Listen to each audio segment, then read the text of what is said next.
두 개가 법에 관련된 거거든. 점유 이탈물 횡령죄. 그리고 정치 광고. 정치 광고는 법에 관련된 거긴 하지만 아주 어려운 법에 관련된 건 아니고. 그다음에 철도 발전. 그다음 마지막에 이동하는 호수 차두호 이렇게 있는데 생산비 비밀이랑 점유 이탈물 요 두 가지가 가장 복잡한 지문이고 뒤에 있는 거는 이것보다 훨씬 소프트하다고 생각을 했어요. 내가 이제 숙제를 구성할 때는. 그래서 이거 5개 해도 된다고 생각했거든. 근데 애들이 비문학 풀기 좀 힘들었나 봐. 끝내지 못한 친구들이 좀 있어. 그렇지만 나는 끝내겠습니다. 어쨌든 내가 하고 싶은 얘기는 뒤에 있는 게 앞에 것보다 쉽다라는 얘기를 하고 싶었고, 내가 지난주부터 이거 수업을 할 때 좀 구조를 간단하게 해서 읽는 방법 위주로 이야기를 하고 있거든? 그러니까 막 주제문을 막 뚜렷하게 찾고 뭐 이렇게 해서 구조를 간단하게 하는 방법도 있지만 읽다 보면 여러분이 좀 느끼기도 하고 이미 파악한 친구들도 있을 텐데 좀 갈래별로 그러니까 뭐 사회 분야별로 사회 관련된 거, 뭐 철학 관련된 거, 경제 관련된 거 이렇게 분야별로 구조가 이렇게 조금 정해져 있어요, 형태가. 그래서 그런 것들 그리고 전에 이야기한 거 들은 친구들은 알 것 같기도 하고 지금 처음 듣는 친구들도 있겠지만 기술 지문 같은 경우에는 이미지화해서 읽으면 훨씬 쉽고 예를 들어서 지금 여기 나오는 이 경제 지문 같은 경우에는 뭐가 올라가면 뭐가 내려간다 이런 관계 있죠. 비례 같은 거 이런 거를 파악하면서 읽으면 쉽고 법 같은 경우에는 어디까지는 처벌되고 어디까지는 처벌되지 않는다. 이 경계가 되는 거. 어디까지. 근데 그걸 좀 어려운 말로 범주라고 하거든. 법에 관련된 걸 이야기할 때. 이 범주까지는 처벌의 대상이 되고 이 범주부터는 처벌 대상이 되지 않는다. 이 기준을 구분하면서 읽으면 쉽다. 뭐 이렇게 그 분야별로 쉬운 포인트가 있어. 그래서 그런 것들을 파악하면서 읽는 거를 우리의 주 목적으로 하고 있습니다. 그러면 일단 첫 번째 지문을 볼게요. 라면이나 과자, 음료수 등의 신제품이 나오면 생활 밀접형 지문이죠. 기업들은 시장을 차지하기 위해 치열한 판매 촉진 경쟁을 벌인다. 판매 촉진 경쟁 뭐 이렇게 하면 쉬운 단어들은 아니지만 모르는 단어 있으면 안 돼. 여기에서 뭐 이렇게 촉진이 뭔지 모르고 이러면 이제 좀 곤란해지는 거지. 판매를 빠르게 일어나게 하기 위한 경쟁을 벌인다는 거지. 엄청난 물량의 광고 공세는 기본이고 무료 시식 행사도 자주 연다. 신제품을 개발하느라 돈이 많이 들었을 텐데 왜 또 돈을 쓰는 것일까라고 질문을 했어요. 여러분 생각에는 왜 또 돈을 들이는 것 같아? 어? 네, 여기 그냥 너무 질문하고 바로 답을 자기가 주죠. 여기서 문답 형식이라고 하는 거 너무 잘 알고 있을 것 같아서 다시 언급은 안 하겠지만 제품을 대량으로 생산하는 경우 시장을 많이 확보할수록 더 이익이기 때문이다라고 했어. 이 뒤에 왜 대량으로 생산해서 시장을 많이 확보하면 더 이익인지 이거에 대해서 우리 뒤에서 설명할게 라고 화제를 제시했습니다. 나 여기에 대해서 이제 설명할 거야 라고 이게 뭐라고 주제문이자 나 여기서 이거에 대해서 이야기할 거야 라는 거를 좀 유식하게 뭐라고 한다고 화제를 제시했다 라고 한다고 했죠. 두 번째 문단에 사실 거의 핵심 내용이 다 들어가 있어. 그 뒤에 세 번째 문단은 뭐야? 두 번째 문단을 예를 들어서 이해를 시켜주는 문단이에요. 핵심 개념은 두 번째 문단에 다 들어있습니다. 지금 이 많이 만들수록 줄어드는 생산비의 비밀이라는 이 문단의 구조가 되게 대표적인 경제지문의 대표적인 구성이에요. 대표 구조를 띠고 있어요. 기업이 어떤 제품을 생산하는데 드는 비용은 크게 두 가지로 나뉜대. 첫 번째는 뭐야? 고정비용. 뭐 몇 개가 올라가든 간에 일정하게 지급해야 돼. 그리고 근로자에게 지급하는 임금, 공장 임대료 이런 거 있지. 이런 게 뭐라고? 고정 비용의 예시래. 봐봐. 이게 이렇게 두 가지로 나뉜다라고 분류를 한 다음에 정의 이야기하고 예시 이야기했어. 그럼 두 번째 것도 똑같은 순서로 갑니다. 정의 이야기합니다. 제품의 생산량에 비례해서 늘어나. 이거는 뭐라고 해? 변동 비용이래. 원료나 부품 구매비, 기계를 가동하는 데 드는 전기 요금. 이건 뭐예요? 이것도 역시 이것의 예시죠. 변동 비용의 예시입니다. 그리고 고정 비용과 변동 비용을 합한 게 마지막에 총 생산 비용이 된다라고 했어.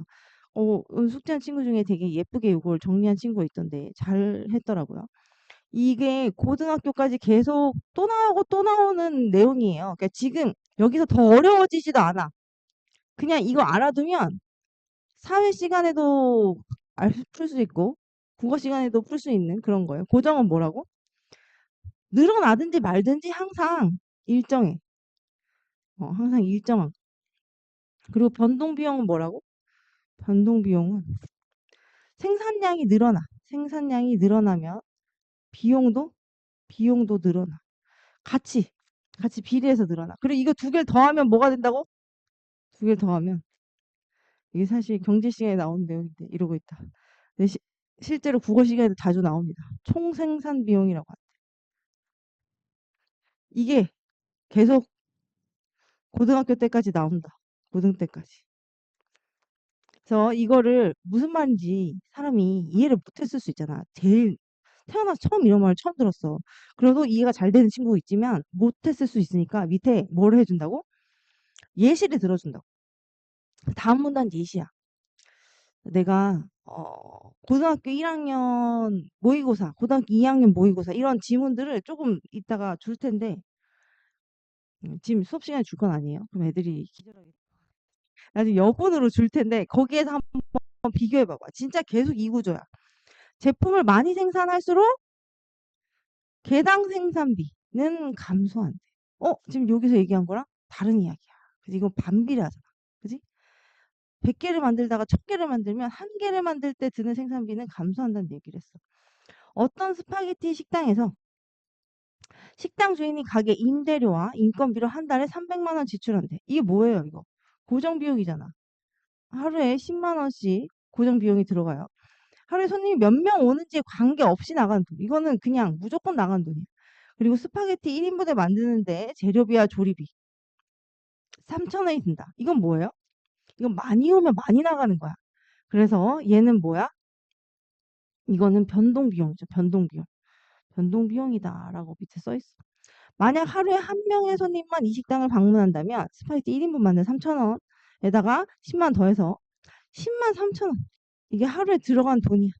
두 명의 손님 방문하면 어떻게? 10만 6천원. 자, 그 다음에 점점 사람이 늘어나도 3천원씩밖에 안 늘어나. 그지? 그래서 1인분 생산비는 5만 3천원으로 1인분에 대한 거는 감소한다는 거야. 만약 손님이 3명이면 1인분 생산비는 3만 6천원이 돼. 자, 고정비는 계속 그대로니까 손님이 증가하면 스파게티 1인당 생산비는 지속해서 감소합니다. 이게 여기서 말한 제품을 많이 생산할수록 개당 생산비는 감소한다에 뒤에 뭐예요? 실제 사례로 예시를 들었어. 이걸 뭐라고 한다고? 규모의 경제라고 한대. 이게 규모가 커질수록 생산량이 증가한다는 거, 규모가 커질수록 생산비가 감소한다라는 이야기예요. 그래서 훨씬 경제적이다. 경제적이다라는 건 효율적이다랑 같은 뜻이거든. 돈이 조금 든다 이런 얘기예요. 따라서 기업은 시장을 많이 확보해서 시장을 많이 확보했다는 게 무슨 뜻이에요? 고객이 많다. 고객이 많다. 고객이 많다는 뜻이에요. 생산량이 늘어날수록 규모의 경제 효과를 실현할 수 있죠. 실현하는 거 무슨 말인지 알죠? 현실에서 실제로 일어나는 거야. 그지? 이처럼 규모의 경제 효과가 실현되면 이익도 더 커지기 마련이다. 왜? 1인당 들어가는 원가가 줄어드니까 남는 이익이 커질 수밖에 없겠죠. 사실 이 규모의 경제를 실현시키는 원인은 어디에 있어? 고정비가 변하지 않는다는 거에 있어. 그지? 여기에 그렇게 쓰여져 있진 않지만 어, 여러분이 국어 공부를 하면서 경제를 이 정도 이해하고 가잖아요. 중학교 때는 어떤 학교는 경제 과목이 있고 어떤 학교는 없고 고등학교 때는 선택으로 할 수 있거든요. 기본으로 들어있는 파트가 있는데 선택으로도 할 수 있어. 근데 여러분 이 정도 알고 가잖아. 다 맞을 수 있어. 진짜. 내가 이 국어 지문에서 경제를 미리 이렇게 공부를 하다가 고등학교 때 계속 경제 공부를 따로 많이 하지 않아도 어느 정도만 공부를 해도 계속 전교 1등을 했거든. 근데 그럴 수밖에 없는 게 그거 학업 우수상 받아서 이게 1등인지 아닌지 알 수가 있어. 그럴 수밖에 없는 게 이 내용이 똑같이 교과서에 있어. 똑같아. 그래서 여러분은 지금 경제 과목도 선행하고 있다. 윗글에 대한 설명으로 가장 적절한 것은 했습니다. 구체적인 통계가 나왔나요? 통계가 나왔다고 하면 숫자가 나와야 되는데 여기는 가격은 나왔지만 어떤 그거 외에 어떤 숫자는 나오지 않았어요. 이거는 아니야. 구체적인 사례를 제시했어. 그리고 규모의 경제에 대해서 설명했습니다. 그래서 답이 2번이에요. 그래서 이 뒤에 건 사실 안 봐도 되는데 규모의 경제 문제점 이야기한 적이 없고 제품의 변동 비용 줄이기 위한 다양한 노력 이거 맞아요? 변동 비용을 줄이기 위한 다양한 노력 나오지 않았어요, 이게. 그리고 제품의 성격에 따라 고정 비용과 변동 비용이 달라지는 이유. 제품의 성격에 따라 이게 달라진다라는 이야기 자체가 없습니다. 이런 얘기가 없어요. 2번을 볼게요. 고정 비용과 변동 비용에 대한 이해로 적절하지 않은 것은 했습니다. 자, 이 과는 고정 비용이고 나는 변동 비용인데 기업이 규모를 확대하기 위해 근로자를 더 고용하는 건 뭐예요? 고정 비용을 늘리는 거죠. 고정 비용을 늘리는 거. 이거 맞는 말이에요. 그럼 이 파트가 어디에 들어가는지를 생각해 보면 되겠네. 기업이 생산하는 제품의 수량이 늘어나? 그러면 변동 비용이 감소하게 됩니까? 수량이 늘어나는데? 수량이 늘어나면 변동 비용도 같이 늘어나죠. 그래서 2번은 틀렸어요. 제품 생산에 필요한 원료와 부품 가격이 하락하면 당연히 변동 비용이 하락하겠죠. 그래서 이것도 맞는 말이고. 기업의 생산량이 변화하면 가보다 나에 더 많은 변화가 생긴다 했어. 왜 그래? 고정 비용은 생산량에 따라서 바뀌는 게 아니기 때문이야. 당연히 나의 변화가 생기겠죠. 가와 나의 합은 총생산 비용이라고 했잖아요. 그지? 어떤 제품을 생산하는 데 드는 총비용. 이거 맞는 말이야. 그래서 답이 2번이에요. 경제 문제도 이거랑 똑같아. 하지만 여러분 고등학교 그때는 조금 통합사회 통합과학이라 좀 다르겠지만 선택 과목으로 선택할 때 경제를 선택하는 애들이 너무 적거든. 그래서 전국에 어, 별로 여러분 지금 와닿지 않을 수 있지만 그냥 생활과 윤리라던가 뭐 이런 거 선택하는 사람 40만 명이에요. 지금 40만 명인데 경제 선택하는 사람은 4천 명, 5천 명이에요. 그래서 한두 개 틀리면 막 등급이 막 떨어지거든. 무조건 다 맞아야 되거든. 그래서 조금 나중에 고등학교 가서 그 경제를 본인이 잘한다고 선택하지는 마세요. 내신으로 선택하는 건 괜찮은데 수능의 선택 과목으로 선택해서는 좀 불리합니다. 그다음에 기억은 기계를 가동하는 것의 가동이란 말이야. 그럼 기계를 움직이는 걸 말하는 거잖아. 그지? 이걸 사전적 의미로 적절한 것을 밑에 걸 읽기 전에 내가 이거를 다른 어떤 말로 바꿔서 지금의 문장에 있는 거랑 같은 뜻으로 읽을 수 있을까 먼저 생각을 해. 그걸 생각한 다음에 그거랑 비슷한 게 밑에 뭐가 있나? 한번 보는 거야. 자, 움직이기 시작하는 그런 거라고 했잖아. 기계를 돌리는 거. 바뀌어 달라짐. 자, 이런 거 안 돼. 마음이 움직이는 거 아니야. 기계에 마음이 있을까? 자, 움직여서 옮김 또는 움직여 자리를 바꿈이라고 했는데 기계를 움직여서 옮기는 건 아니잖아. 움직이는 거에서 지금 끝나야 되는 내용이야. 그래서 이렇게 될 수가 없고 이건 너무 아니다. 남을 부추겨 어떤 일을 행동하여 나서도록 함. 이거는 전혀 상관이 없고 사람이나 기계 따위가 움직여 일함. 자, 이게 가장 내가 생각했던 뜻이랑 비슷하죠. 그래서 기계 따위를 움직여 일하게 함. 5번을 골라줍니다. 이거는 어휘 문제 치고 쉬운 편이었어요. 막 굳이 막 다른 걸 넣어봐야 되고 이러지 않아도 될 정도로.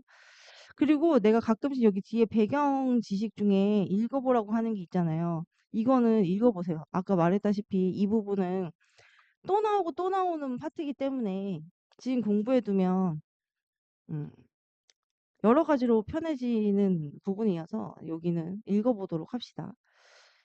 다음 지문을 볼게요. 여기까지만 좀 까다롭고 뒤에는 좀 쉽다고 했어요.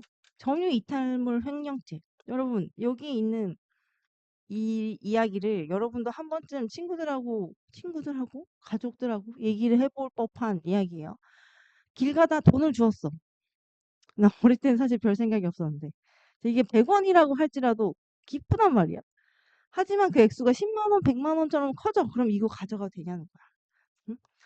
그 돈을 어떻게 처리해야 할지 우리는 잠시 고민할 수밖에 없다 했습니다. 이 주제문이 이거예요. 길에서 주운 돈을 어떻게 할지 처리 방법에 대해서 고민한다라는 게 여기 주제예요. 중심 문장인데 그냥 쓰지 않고 끊어서 색칠을 했습니다. 옛날에 우리 집이 아파트 1층이었거든. 그 앞에 놀이터가 있었어. 그래서 동생하고 진짜 어릴 때 얘기야. 초등학교 한 1, 2학년? 동생하고 맨날 거기 가서 그네랑 철봉 밑에 흙을 팠단 말이야. 그럼 거기서 계속 동전이 계속 나오는 거야. 애들이 흘리고 간 거겠지. 거기서 막 100원, 200원 막 맨날 주워 막 이랬던 기억이 있는데 그러면 안 된대. 우리가 명심해야 할 것은 길에서 죽은 돈이라도 주인이 있다는 거야. 이게 누군지 모르지만. 따라서 이걸 우리가 쓰면 법에 저촉된대. 뭐? 습득한 후 함부로 사용하면 남의 재산을 함부로 사용한 것과 같은 죄를 짓게 되는데 이 죄의 명이 뭐라고? 점유이탈물 횡령죄라고 한대.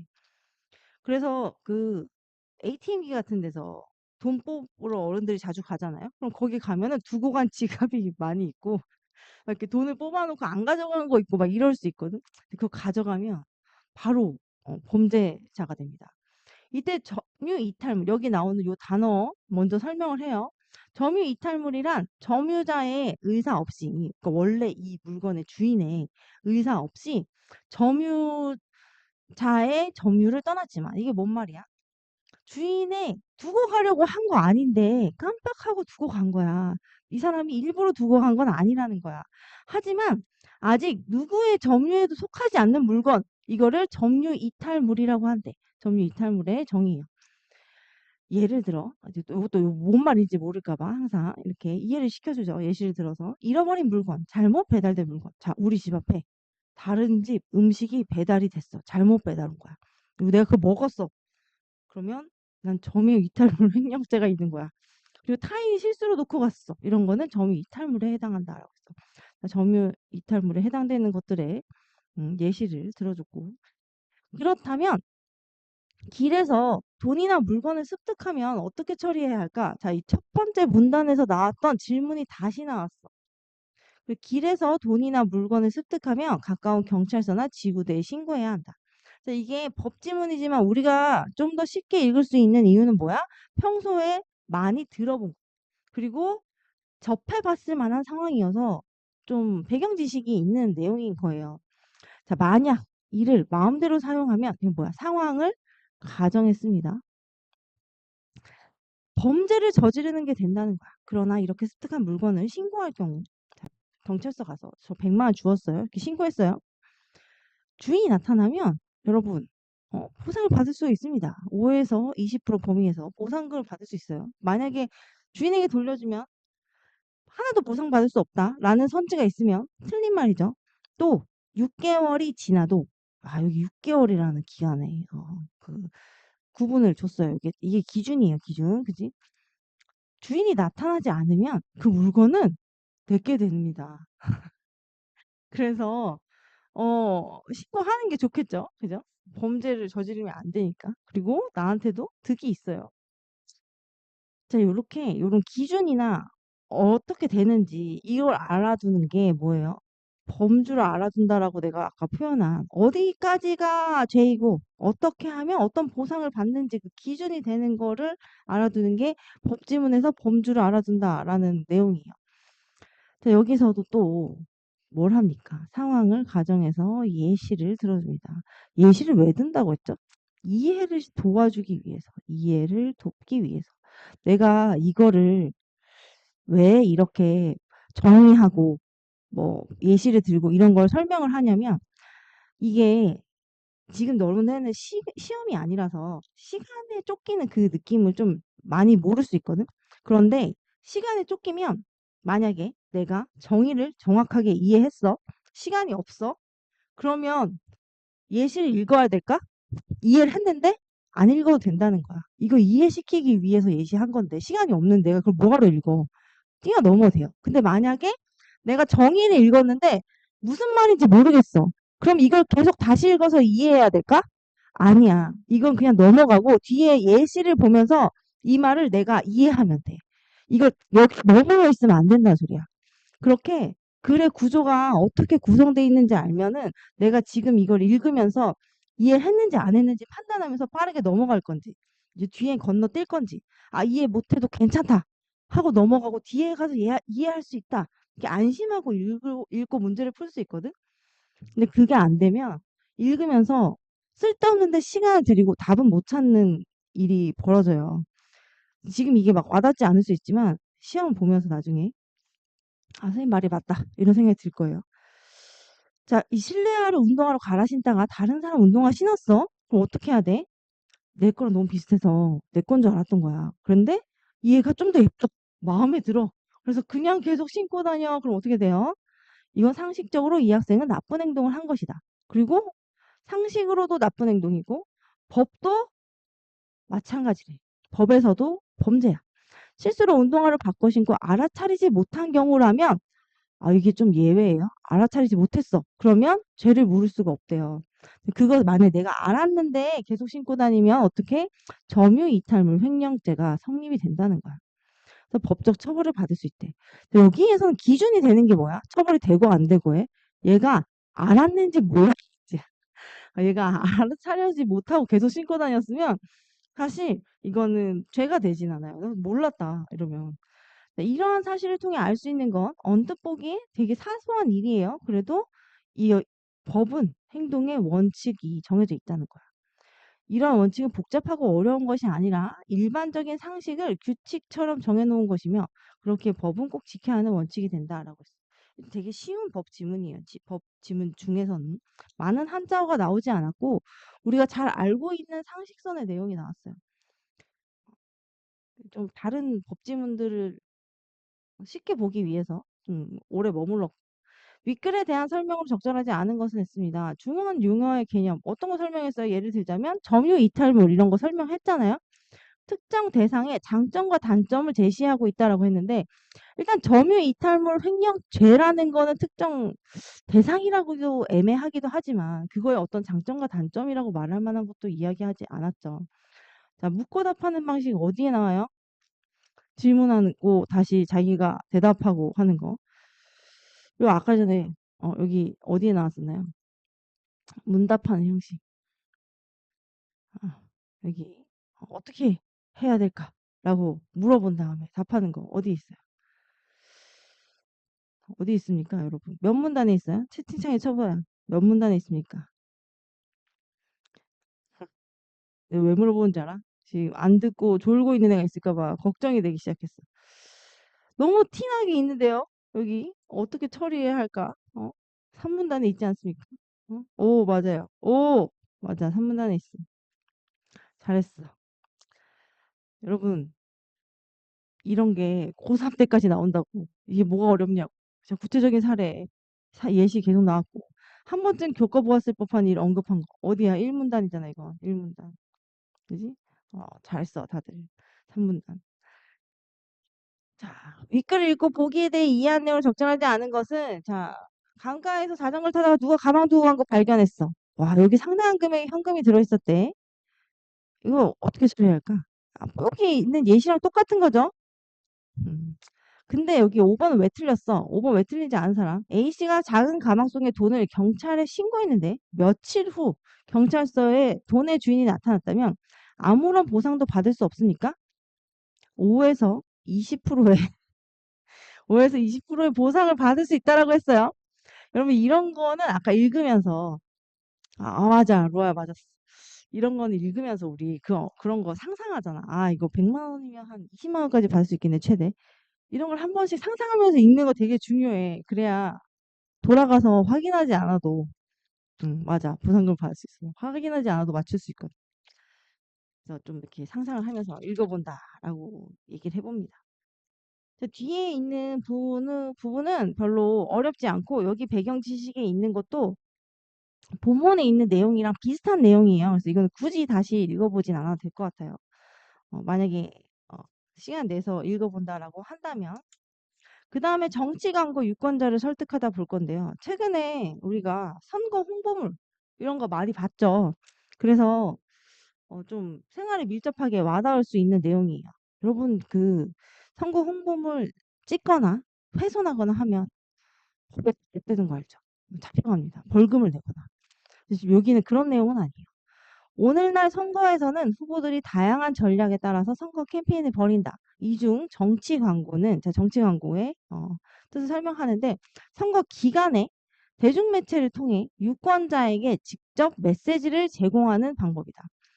자, 유권자가 뭐예요? 표를 한 표 던질 수 있는 사람, 선거할 권리를 가진 사람, 있을 유자에 선거할 권리 할 때 그 권리하는 때 그 권자예요. 여기서 내가 지금 왜 선거 기간에 대중매체를 통해 직접 메시지를 이렇게 표시했냐면, 물론 내가 지금 문제를 읽지 않았고 지금 나오는 이 문제들은 아주 어렵지 않지만 내가 만약에 읽는다면 이런 데 포인트를 두고 읽을 것 같아서인 거야. 사실 유권자에는 포인트를 둘 것 같지 않고 이렇게 왜 바꿀 수 있어. 선거 기간이 시작되기 전에 이렇게 바꿀 수도 있고 다양한 매체를 통해 이렇게 바꿀 수도 있고 간접 메시지라고 바꿀 수도 있어. 그럼 틀린 거야. 그지? 이런 것을 통해 제공하는 방법이다 했습니다. 정당이나 후보들은 정치 광고를 통해 유권자의 정치적 태도나 신념, 행동 등에 영향을 미치려는 의도. 자, 이 표를 갖고 있는 사람들이 이걸 읽고 생각을 바꾸어서 자기를 뽑아주길 바라는 거죠. 이걸 뭐라고 해? 정치적 메시지라고 합니다. 이런 정치 광고는 선거의 후보자가 유권자와 접촉할 수 있는 커뮤니케이션 수단입니다. 이 광고를 통해서 둘이 커뮤니케이션 할 수 있다라고 이야기하고 있는 거야. 자, 정치 광고는 후보자가 자신의 이미지나 공약을 유권자에게 알리기 위해 광고를 제작하고 광고 시간을 구매한다는 점에서, 광고 시간을 구매하는 거는 뭐예요? 밖에 걸려 있는 게 아니라 TV 광고 시간을 구매하는 거지. 일반 광고와 기본적으로 차이가 있대 없대? 없대. 일반 광고나 똑같다 이거야. 그러나 자, 이거는 공통점이에요. 정치 광고의 경우 금전적으로 취약한 후보에게 불리하다는 약점이 있대. 자, 금전적으로 취약하다는 게 뭐야? 돈이 모자란 거겠지. 다른 사람보다. 그럼 아무래도 광고 시간을 사지도 못하고 광고 공간을 사지도 못해요. 그래서 방송사가 특정 시간대와 그 시간대 비용을 모든 후보자가 동등하게 사용하도록 하는 의무를 지게 한다라고 했어요. 자, 이거는 이런 문제점, 이건 차이점이자 문제점인데 이 문제점을 해결하는 방안도 제시를 합니다. 시청률이 높은 시간대에 1번한테만 준다든지 2번한테만 준다든지 하는 게 아니라 모든 사람에게 공동으로 주는 이런 시간을 가진다는 거죠. 동일하게. 그 건물에 이 정치 광고 얘기 나는데 건물에 보면 커다란 그 화면 같은 거 있죠. 차 타고 가면서 보면 저 건물을 몇 개 층을 붙인 것 같은 그 LED냐? LCD인가? 모르겠대. 근데 그 커다란 화면 있잖아요. 그게 한 달에 거기 광고하는 게 몇 천만 원씩 한단 말이에요. 그 광고 임대료가 광고하는. 그래서 그 건물의 주인과 그 광고판의 주인이 따로 있는 거 압니까, 여러분? 그 동일한 사람들도 있는데 따로 있기도 합니다. 5개 광고 그 중에서 이렇게 화면 나오는 거 있죠. 특히 그 건물주랑 그 광고하는 그 화면 주인이 다르다고 해요. 정치 광고는 크게 직접적인 전공법, 두 번째 부드러운 포장법 이렇게 두 가지 유형으로 나누는데 예전에는 중학교 때 분류와 구분을 따로 넣었거든. 전개 방식에. 근데 이제는 분류와 구분을 따로 안 넣어요. 그냥 분류라고 하면 돼요. 혹은 구분이라고 하면 돼요. 그 두 개를 이 분류와 구분이라는 거를 찢어서 그 두 개를 구분할 줄 아느냐를 묻지 않는다고 이제는. 전자는 요 직접적인 전공법이라는 거, 전공법이 뭐래? 정면으로 공경하는 방법이라고 돼 있죠. 선거 공약에 초점을 맞춰서 중요한 이슈를 유권자에게 제공하는 거고. 후보자 부드러운 포장법은 이 나의 어떤 이미지 이런 거를 저 사람은 약간 청렴결백한 이미지인 것 같아. 아니면 저 사람은 되게 추진력 있는 느낌이 있어. 요런 거를 각인시키려고 하는 두 가지 스타일의 유형이 있다는 거예요. 이 둘 다 후보자 자신의 강점이나 상대방의 약점을 부각하기 위해서, 더 강조하기 위해서 유권자에게 자신을 더 강하게 인상 남기기 위해서 전략적으로 긍정적이거나 부정적인 캠페인을 이끌어내는 경우가 많다라고 했습니다. 그럼 여긴 둘 다라고 했으니까 이 뒤는 뭐예요? 이 두 가지의 공통점에 대해서 이야기를 한 거고 여기 앞에는 뭐예요? 각각의 특징, 차이점, 두 개의 차이점에 대해서 이야기를 한 거죠. 그러면 두 개를 분류하고 차이점, 공통점에 대해서 이야기했다라고 말할 수 있겠죠. 마지막에 최근에는 인터넷 홈페이지나 배너를 이용한 인터넷 정치 광고 많이 사용되는데 이것의 장점이 뭔지 여기 쓰여져 있어. 비용이 적어, 사용 시간에 제한이 없어, 그리고 후보자들이 쉽게 사용할 수 있으며 특정 계층, 뭐 20대들이 많이 들어가는 사이트 밑에 달아, 뭐 이러면 20대를 타겟으로 하고 이렇게 할 수 있다는 거야. 그러나 정치에 관심이 있는 유권자에게만 접근할 수 있으며 특정 정당이나 후보자에게 무관심하거나 인터넷 이용 못해 이런 사람들은 끌어들이기 힘들다 라고 해서 인터넷 정치 광고의 장점과 단점 한 개 둘 다 이야기하는 게 마지막 문단이에요. 이건 그냥 인터넷 정치 광고의 장점과 한 개 하면 여기 중심 내용이니까 특별히 쓰지 않아도 되겠죠. 자, 장단점을 구별하거나 차이점과 공통점을 이야기하는 식으로 전반적으로 많이 이야기를 했습니다. 그래서 첫 번째 문제를 보면요. 첫 번째 문제를 보면은 정치 광고에 대한 이해로 적절하지 않은 것은 정치 광고에 대해서 본문에서 설명한 거랑 다른 거 찾으라는 이야기지. 광고를 제작하고 광고 시간을 구매한다는 점에서 일반 광고와 같다고 했어. 자, 이거 아까 내가 표시했던 기억이 나는데 문제가 있는 줄 알고 표시를 한 건 아니거든. 그런데 여기 헷갈릴까 봐 이거 표시를 했어. 차이가 없다고 했잖아. 차이가 없다는 같다랑 같은 말이죠. 그래서 이게 뭐예요? 이렇게 이 부분은 문제 1번에 2번 선지에 근거가 되는 거잖아요. 그죠? 그래서 2번이 틀렸다라는 거를 표시를 한번 해봤습니다. 본문에서. 답이 2번이에요. 그럼 여기 아까 A가 뭐였냐면 직접적인 전공법과 부드러운 포장법에 대해서 설명했던 세 번째 문단이에요. 이 두 유형으로 나눴어. 그런 다음에 어떻게 했어? 처음엔 차이점을 이야기하고 그 다음에는 공통점을 이야기했어. 대상을 분류하고 대상 간의 공통점과 차이점 설명했다 하는 2번을 해줘야 됩니다.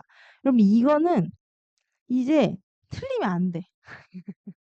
물론 틀릴 수 있어. 근데 안 틀리려고 노력을 해보자는 거야. 2번 문제 같은 스타일은. 이 2번 문제 같은 스타일은 꼭 나오기 때문에 꼭 나오고 첫 번째, 꼭 나오고 두 번째 쉽게 맞출 수 있는 편이에요. 어떤 지문이 나오건 간에. 그래서 우리가 점수를 확보할 수 있는 데서는 빨리 확보를 하고 가자는 거지. 그 다음에 기억, 미음 내가 옆에 단어 써놨거든. 근데 아까 전에 금전적으로 취약하다라는 게 있었어. 금전적으로 취약한 후보자한테는 불리하다라는 얘기가 있었는데 이 취약하다는 게 의지랑 상관이 있어? 돈이 취약한 게 나의 의지랑 상관이 있을까? 아니, 금전적으로 취약하다는 거는 돈이 나한테 모자라다는 거잖아. 나한테 남들보다 경제적인 능력이 좀 약하다 이런 뜻이니까 의지와는 상관이 없다. 그래서 2번을 골라야 되고 의지가 굳세지 못하다는 거는 무슨 단어의 뜻이냐면 이건 그냥 원래 이것만 읽고 이거를 찾아내는 건 쉽지 않아요. 그냥 내가 알려주려고 써놓는 거예요. 나약하다는 단어, 나약이라는 거의 뜻입니다. 음.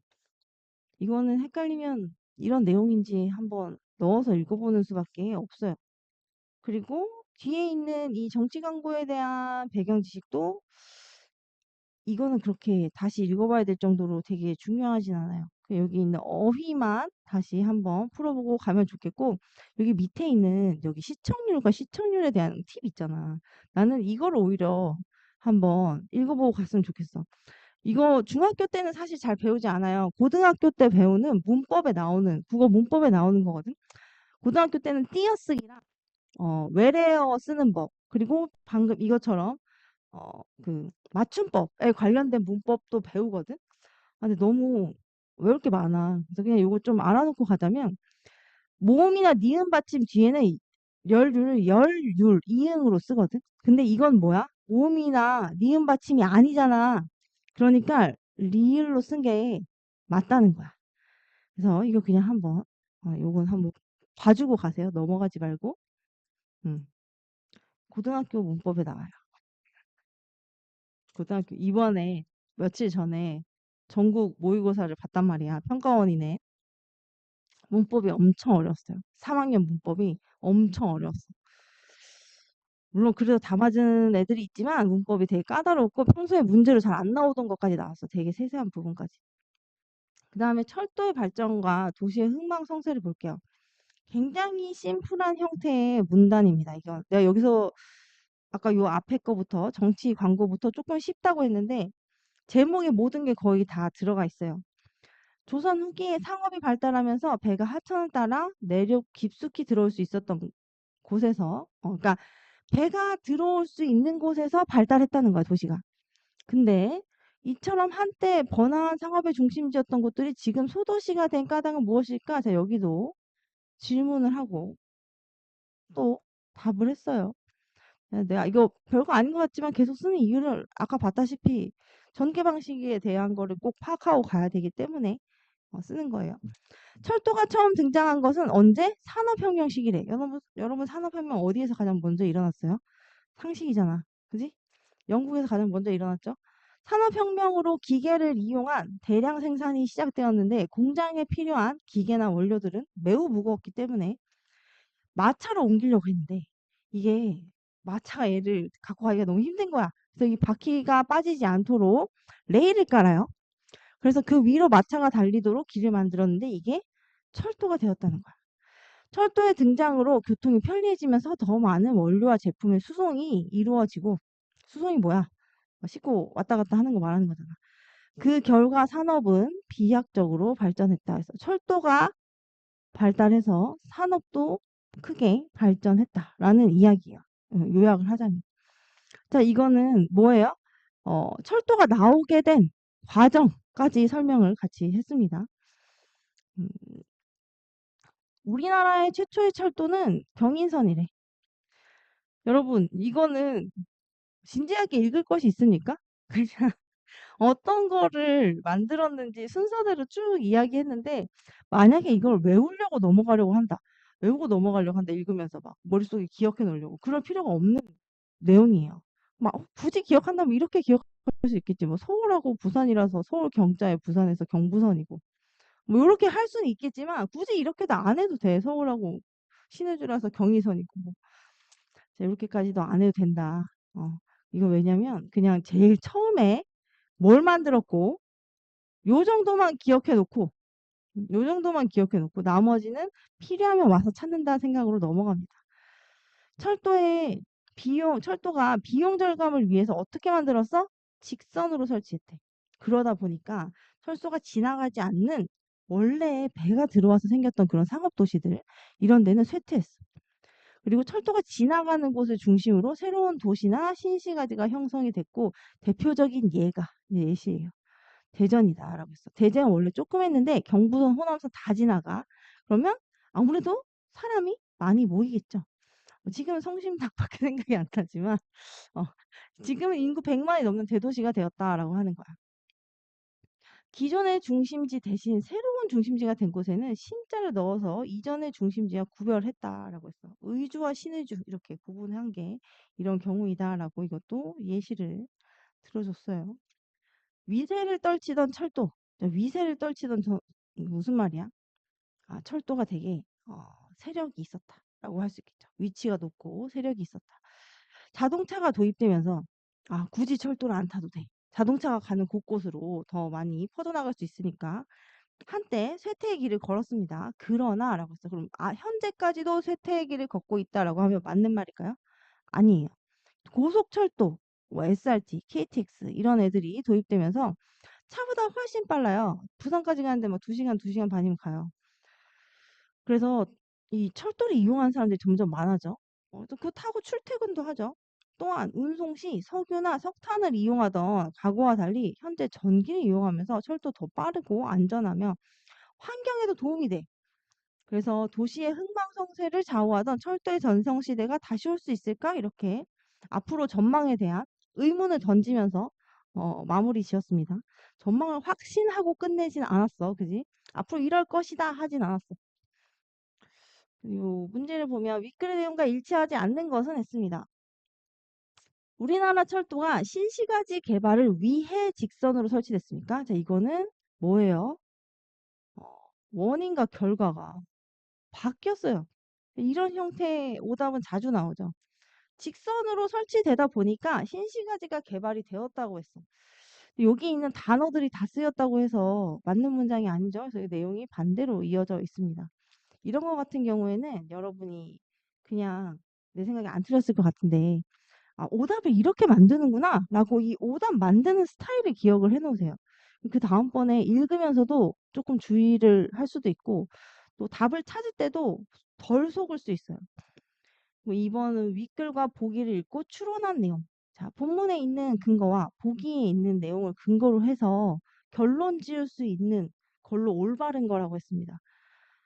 인문 환경이라는 건 사람의 힘이 들어가서 바뀐 어떤 환경이죠. 이런 환경의 발달하는데 교통이 발달하면 다른 지역 사람이나 물자가 빠르게 이동할 수 있기 때문에 산업이 발달하게 되고, 사람이 또 많이 모이면 도시가 이렇게 생기는, 도시가 발달하게 된다라고 했습니다. 그럼 이거 여러분 4, 5학년, 5학년, 6학년 사회 시간에 배우는 내용이거든. 다 연결돼 있어, 과목이. 자, 이거 다 보지 않아도 될 것 같지만 2번을 볼까요? 한때 쇠퇴했던 철도가 최근 다시 주목받게 된 게 지형과 같은 자연환경이 바뀌었기 때문입니까? 아니잖아요. 너무 아니잖아요. 이건 뭐예요? 훨씬 빨라졌, 고속철도가 나와서 시간이 줄어들어서 훨씬 빨라졌어. 그리고 환경에 도움이 되는 전기를 이용해서 가면서 오염이 덜 돼. 뭐 이런 것들이 있었잖아. 조선 후기의 배가 하천을 따라 내륙 깊숙이 들어올 수 있었던 곳이 상업도시로 성장한 것은 당시 주요 교통수단이 배였기 때문이군요. 자, 이거 본문에 나온 거랑 같은 내용이고, 또 여기 교통수단에 따라서 도시에 발달한다는 보기의 내용과도 부합하죠. 그래서 5번이 맞는 선지입니다. 혹시 헷갈렸는데 나는 이게 왜 답인지 모르겠어요, 이런 거 있으면 물어보세요. 자, 그리고 네. 나머지는 뒤에 배경 지식을 꼭 봐야 되나 다시 한번 확인했는데 이거는 그러지 않아도 될 것 같고, 오늘의 마지막 지문을 보고 마무리 짓겠습니다. 이 5분 쉴게요. 이거가 처음 듣는 사람들도 있을 거고, 혹시 여기에 대해서 본 적 있습니까? 나는 이 지문에서 처음 봤어. 산이나 강의 높이와 폭 등 쉽게 변하지 않는 거. 이제 이런 게 뭐야 사실? 지형이잖아, 지형. 이런 지형이 원래 뭐 쉽게 변하진 않죠. 오랜 시간에 걸려서 조금씩 바뀌는 거잖아. 근데 우리가 알지 못하는 사이에 서서히 변화한다라고 했어요. 이 같은 자연의 변화는 말 그대로 자연스러운 현상이야. 이런 지형 변화는 살면서 서서히 이루어지죠. 그렇다 하더라도 장소를 바꾸면서 이동하는 호수가 있다면 믿을 수 있을까? 못 믿겠는데요. 이건 질문이기도 하지만 호기심을 유발하기도 합니다. 호기심을 유발하는 형태의 질문이에요. 바로 차도에 대한 이야기이다라고 하면서, 얘가 장소를 바꾸면서 이동을 한다고? 라는 생각을 가지고 다음 문단을 읽어보면 되겠죠. 넓은 수면이라는 뜻의 차도는, 자, 단어의 의미를 알려줬네. 1963년 아프리카에서 두 번째로 큰 호수였대. 그럼 얘는 꽤나 큰 호수였다는 거. 엄청 큰 호수였어. 왜냐면 봐봐. 차드 공화국, 니제르, 나이지리아, 카메룬, 이 네 나라, 하나, 둘, 셋, 네 개 맞지? 이 네 나라에 걸쳐져 있는 거야. 엄청 크잖아. 면적은 25,000km 제곱, 둘레는 700km, 평균 수심은 1.5m. 난 사실 지리에 약하기 때문에 이렇게 말해도 이게 얼마나 큰지는 잘 모르겠거든. 근데 네 나라에 걸쳐 있었고, 아프리카에서 두 번째로 크고, 세계에서 여섯 번째로 크다는 건 압도적으로 크다라는 생각이 들긴 해요.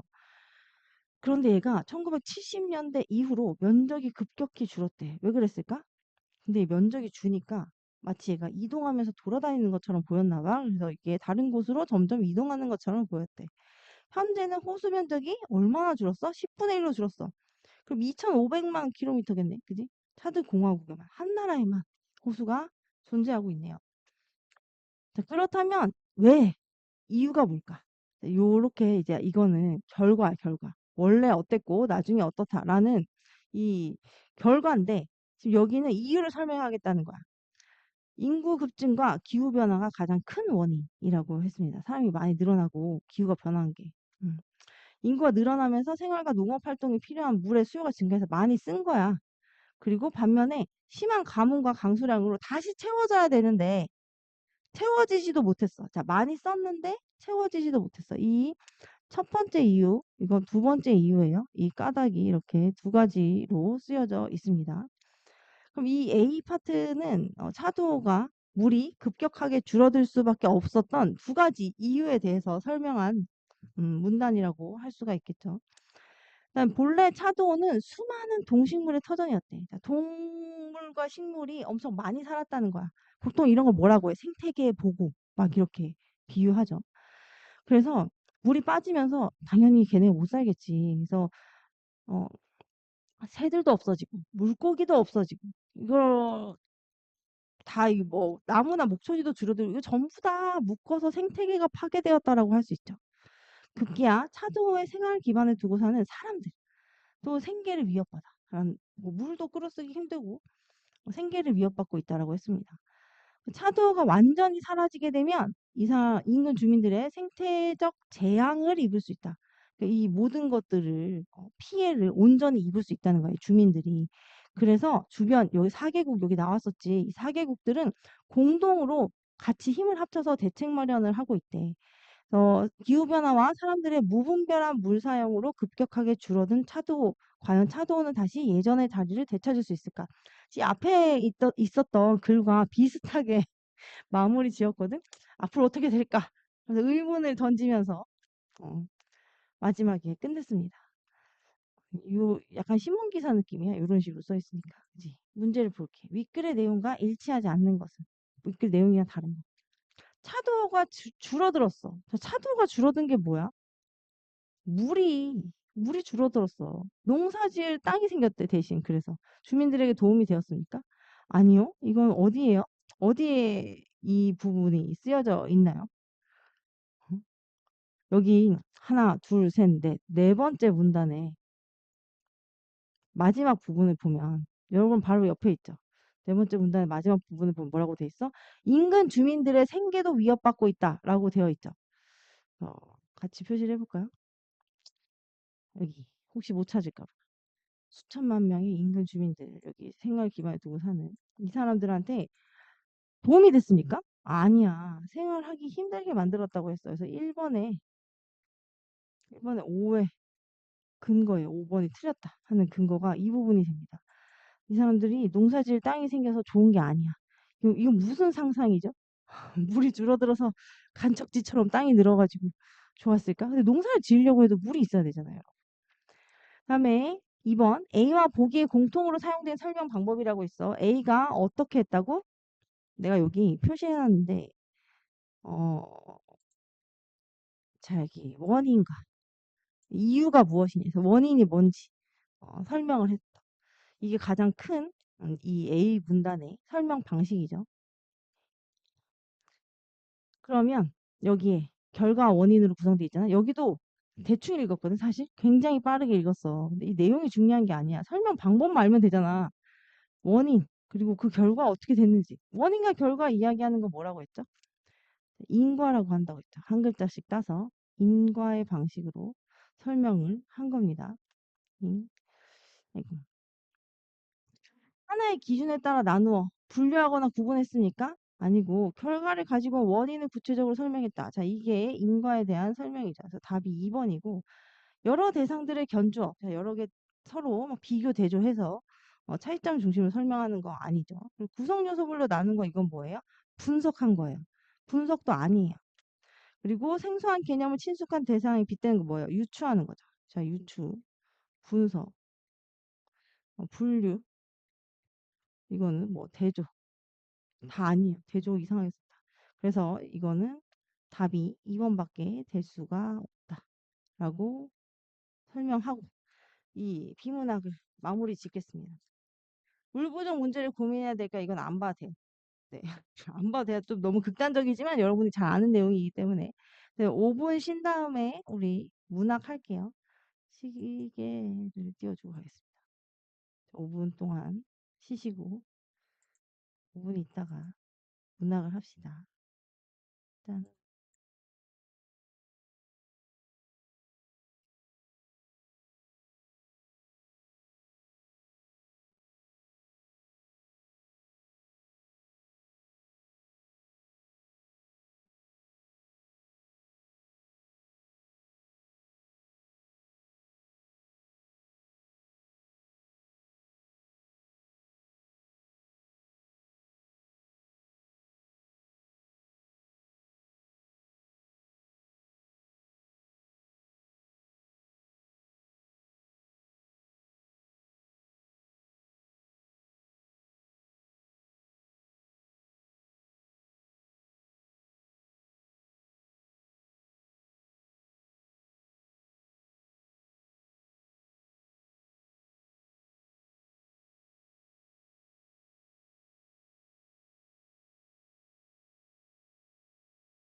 얘들아, 내가 지난주에 잘못 꺼냈던 거다.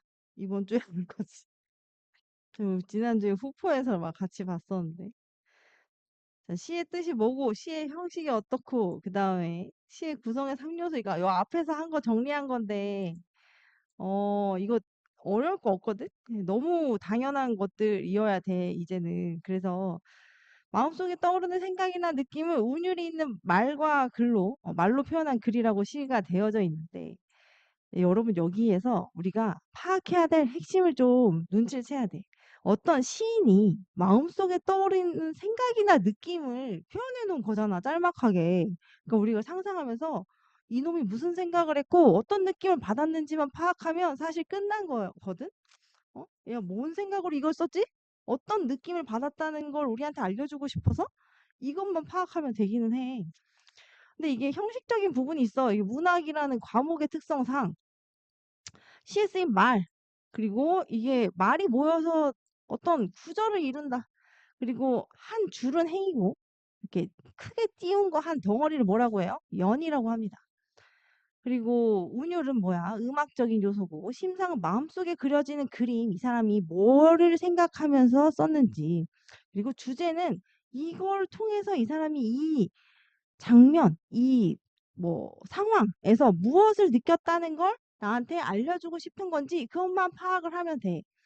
근데 그걸 파악하는 데 있어서 사용하는 용어들이 우리가 평소에 사용하는 용어랑 좀 달라서 문학적인 용어를 좀 배우긴 하지만 핵심은 뭐다? 저 사람이 어디에서 무엇을 느꼈는지를 파악하는 거, 시인이. 근데 시인은 자기가 얘기합니까? 아닙니다. 가짜로 시 속에서 말하는 사람을 내세웁니다. 시 속에서 말하는 사람을 뭐라고 한다고? 화자라고 한다고.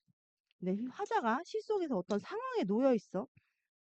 마음속에 떠오르는 생각이나 느낌을 문으로 표현한 거라고 했잖아. 이 마음속에 떠올린 그 상황을 말하는 거야. 그게 어떤 상황일까? 화자가 어떤 상황에 놓여 있을까?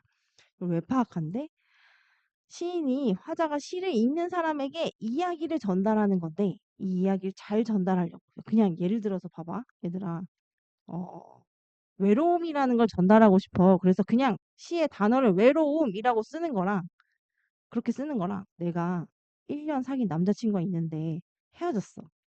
근데 내가 오늘 보고 싶은 영화가 있었는데 아무도 나랑 같이 보러 안 가준대. 그래서 내가 정말 외로워. 이렇게 말하는 거랑 느껴지는 그 외로움의 강도와 나한테 주는 그 감정의 데미지가 다르단 말이야. 그래서 그런 상황을 설정하는 거야. 이 감정을 전달하려고. 내가 말하고자 하는 거를. 그래서 이 시적 상황, 아까 내가 말한 것처럼 나는 남자친구랑 헤어졌고, 보고 싶은 영화가 있는데 아무도 나랑 안 봐주고, 이런 거를 파악을 하면 시인이 뭘 말하고자 하는지 좀 더 빠르고 쉽게 이해를 할 수가 있다는 거죠.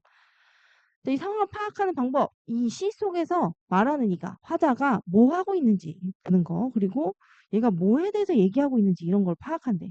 이게 좀 추상적이고 시를 읽으면서 하면 쉬워요. 이렇게 써 있는 것보다.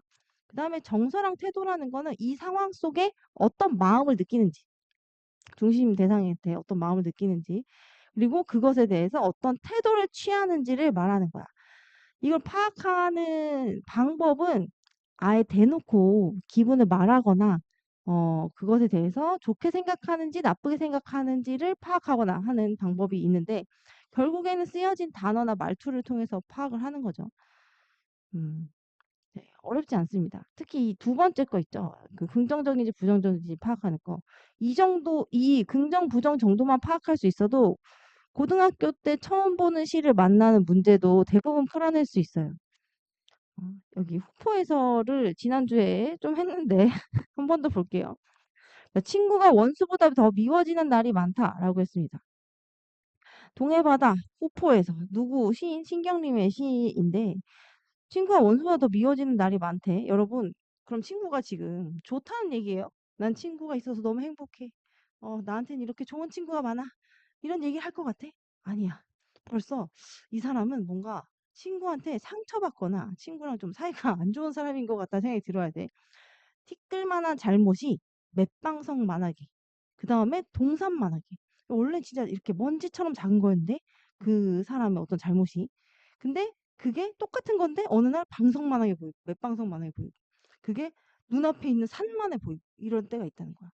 그래서 점점 커지죠. 네, 점점 커지는 걸 뭐라고 해? 점층법이라고 합니다. 그냥 들어놓으세요. 여기서 사실 나오진 않습니다. 어.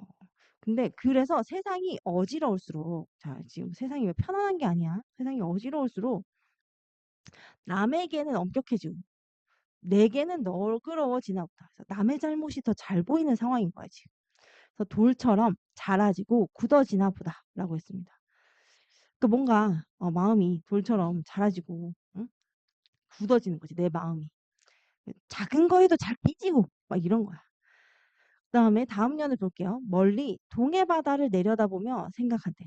자, 지금 상황이 달라졌어. 좀 이렇게 뭔가 다른 걸 보고 있어. 동해 바다를 보고 있어, 얘가. 널따란 바다에서 너그러워 바다처럼 이게 지유법이죠. 널따란 바다처럼 내가 너그러워질 수는 없을까? 라고. 지금 자기가 너그럽다는 거야? 지금 자기는 안 너그러워. 그런데 너그러워질 수 없을까라고 생각하는 거야. 깊고 짙푸른 바다처럼 감싸고 끌어안고 받아들일 수는 없을까? 후포 바다인 것 같은데, 이 동해 바다처럼 자기가 너그러워지고 싶대. 스스로 억센 파도로 다스리면서 스스로는 제 몸은 맺고 모진매로 채찍질하면서 자기는 뭔가 엄격하게 다스리길 바라나 봐. 여기서는 남한테 엄격하고 나한테 너그럽다고 했는데 실제로 자기가 원하는 삶은 그 반대예요. 남한테 너그럽고 나한테 엄격한 삶을 살고 싶어, 자기는. 그래서 이 정서 태도는 자신이 이런 생각을 하는 것을 어떻게 하고 있어요? 반성하고 있습니다. 그리고 동해바다처럼 남에게 너그럽고 스스로에겐 엄격하게 이렇게 살고자 다짐하고 있어. 그래서 이런 거는 내 의지를 다진다 라고 해서 의지적이다 라고 이야기를 합니다. 지금 여기에서 보이는 걸 봤을 때 이 내용과 여기 있는 이 내용은 크게 이렇게 해도 돼요. 여기만 묶어도 되고 내용상으로 대조를 이루고 있습니다. 그죠? 대조를 이루고 있습니다. 여기서는 그 내용상 대조만 알아도 거의 다 안 거다라고 생각하시면 될 것 같아요. 나머지는 그냥 부연 설명이에요. 내용상의 대조만 알아도. 중요한 건 다 알았다라고 했어. 자, 여기 상황과 정서 태도는 요 앞에서 읽었기 때문에 여러분이 읽었을 거라고 생각하고 반복은 하지 않을게요. 앞에서 한번 읽었으니까. 자, 여기에서는 어느 부분에 내게는 너그러워지나 보다 라고 해서 나라는 게 드러나죠. 나라는 단어가 나옵니다. 그래서 화자는 나이고 어디에 대해서 얘기하고 있어? 동해 바다처럼 되고 싶은 거잖아. 그러니까 중심 대상은 동해 바다라고 했습니다. 사실 이 시 문제를 풀 때 중심 대상을 딱 요거다라고 찾지 못해도 괜찮아요. 그냥 뭐에 대해서 얘기하고 있다. 어떤 마음으로 이 정도만 알아도 대부분의 문제는 다 풀 수가 있습니다. 처음에 1년에서 남에게는 엄격하고 자신에게 너그러운 거를 좀 별로다 이렇게 반성하고 있죠.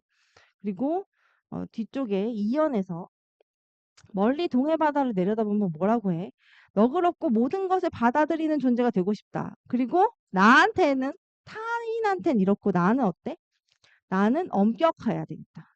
이렇게 남이나 친구에게는 너그럽게 대하고 자신에게 엄격해야겠다라고 다짐을 하는 이런 태도가 뭐라고? 의지적인 태도다라고 표현한다고. 의지적인 태도다라고 표현한다는 걸 알아두면 돼요. 앞으로 여러분이 그런 단어를 쓸 수 있으면 더 좋지만 처음에는 못 쓰고 이제 그 말이 나왔을 때 이게 이 사람이 앞으로 이렇게 살고 싶다는 거구나 라고 파악할 수 있으면 됩니다. 화자는 세상이 어지러울수록 남에게는 엄격해진다 라고 생각했고 동해바다를 내려다보면서 이연에서 널따란 바다처럼 너그러워질 수 없는지 이런 생각을 하고 있어요. 바다를 닮고 싶은 거야. 그지?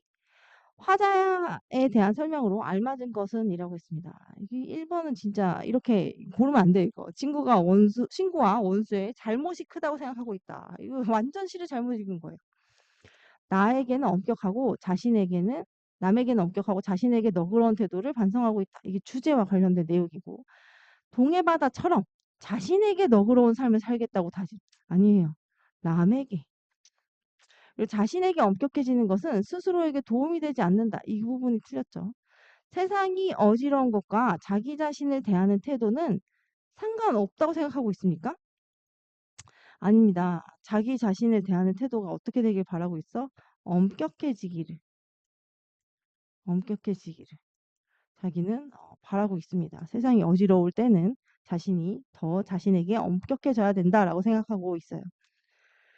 그다음 이거 옆에 사실 되게 자세히 쓰여져 있거든. 내가 지금 이것보다 간략하게 설명하고 있지만 기억에 대한 설명으로 알맞지 않은 것은 했어요. 기억이 동해 바다야. 동해 바다라는 중심 대상이죠. 여기서는 이 중심 대상에 대해서 화자가 뭐라고 말하고 있는지 잘 파악했냐 물어보는 문제예요. 이 문제 유형 있죠. 1, 2, 3번. 이것도 무조건 모의고사에 나오는 문제이기도 하고, 여러분 내신을 하면 중학교 내신을 하잖아요. 그럼 선생님이 문제에서 여러분이 아는지 모르는지 꼭 물어보는 포인트가 여기에 있는 거야. 이거를 만약에 시를 공부한다. 내신 시험에 시가 범위에 있다. 그럼 이거는 꼭 알고 가야 되는 거야. 뭐야? 화자가 뭐 하고 있는지, 시의 주제가 무엇인지, 그리고 중심 대상에 대해서 화자가 무슨 얘기하고 있는지, 이게 시험에 나오는 포인트라고. 자, 돌처럼 자라지고 굳어지는 건 뭐예요? 내 마음이 되게 옹졸해지는 거야. 어떤 표현을. 이런 모습이 싫은 거야. 그래서 반성하고 있는 자신의 모습인데, 이 동해바다에 대한 설명이 아니잖아요, 얘는. 이 내 마음이란 말이야. 지금 내 마음. 동해바다에 대한 설명이라고 할 수가 없습니다. 1번은 동해바다랑 관련이 없다. 나머지는 동해바다에 대한 내용으로, 이거 사실 위치만 봐도 알 수 있어. 얘는 다 2연에 있는 거고 얘만 1연에 있는 거야. 이 옆에 이거 선지 하나하나에 대한 설명이 있는데, 여러분이 만약에 이거랑 동일하게 생각하지 못했다면, 아, 내가 이 부분 생각 못함. 뭐 이런 식으로 예를 들자면, 내가 너네라고 생각하고 필기를 하는 거야. 이 부분에 형광펜 칠하고 나는 이렇게 생각 못했다. 이런 거를 꼭 써놔야 돼. 다음번에 이런 실수를 하지 않도록. 이게 되게 뭐랄까, 창의력을 막는 것 같은 공부 방법이라고 느껴질 수도 있는데, 이제 뭔가를 배우기 위해서는 데이터를 쌓아야 되잖아. 근데 문학 공부를 할 때 너무 자유롭게 해석을 하면은 답을 찾을 수가 없어요. 그래서 어느 정도 사회적으로 이거는 이렇게 A라고 말하자 하는 정도. 여기서 화자가 이렇게 얘기하면 이거는 이 사람이 즐거운 거다. 여기서 화자가 이렇게 얘기하면 이 사람은 슬픈 거다. 라고 화자 그 가이드를 정하는데, 그게 내 생각하고 다를 때가 있단 말이야. 아까처럼 파악을 못했다. 이런 경우가 있단 말이야.